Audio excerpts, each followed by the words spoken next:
Nitaongea kama jua inawaka, lakini kumbe Mungu ameweka sahihi.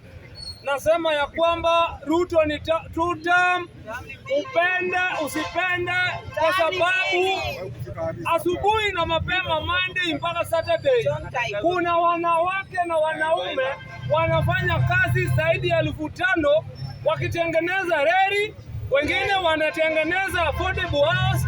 I am the one of them. Mimi nakwenda pale Garrison.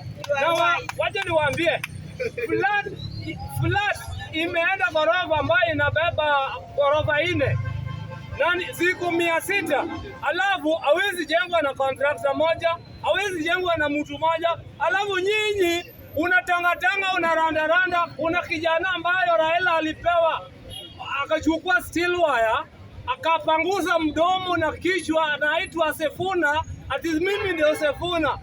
Umefanya nini Nairobi? Nini ya maana alifanya Nairobi? Weni mpole. Members. Meja Paul yako hapa. Sikiza. Na mwingine anajiita vitu fani. Na hapa Nairobi waje niwaambie, tuko na Sakaja na tuko nyuma yake. Kwa sababu tunapokuwa pale hata Jacaranda hapa kuna vitu mingi Sakaja amesahau tufanyia. Wacheni tukusahau. Kama ametupea gari tukapeleka maiti mpaka Siaya, na mimi si mtu wa Siaya.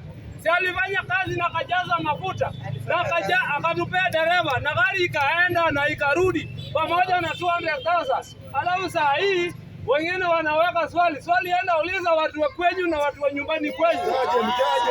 Unasikia? Hapa Nairobi ni Sakaja. Ya pili ni William Samoei Ruto, atarudia pende usipende.